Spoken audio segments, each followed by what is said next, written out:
Altesse Royale, le prince Moulechid remet le trophée au capitaine du Mas de Fès. Le club tombé en seconde division est sacré pour la 4e fois de son histoire après 1980, 1988 et 2011. La finale de la Coupe du Trône 2015-2016 est inédite entre le Mas de Fès et l'Olympique de Safi, dont c'est la première finale. Son Altesse Royale, le prince Moulechid, préside cette première finale qui se déroule à Laayoune au stade Cheikh Mohamed Lerdef. Il ne fallait pas arriver en retard pour voir l'ouverture du score. Elle est signée dès la 3e minute de jeu par l'incisable buteur ivoirien Franck Guiza Djedje, sauveur du Mas en 8e, quart et demi-finale. Il récidive en début de seconde période.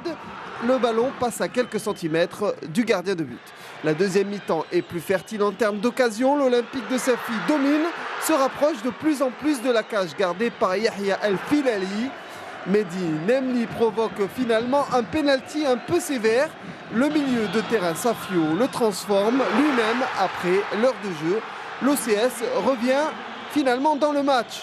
Tariq Sektiwi, le coach du Mas, ainsi que Hichem Demiri, son acolyte de l'OCS, savent que cette rencontre va aller en prolongation. Et justement, dans ces prolongations, Franck Guiza Djedje refait le coup du sauveur du Mas de Fès.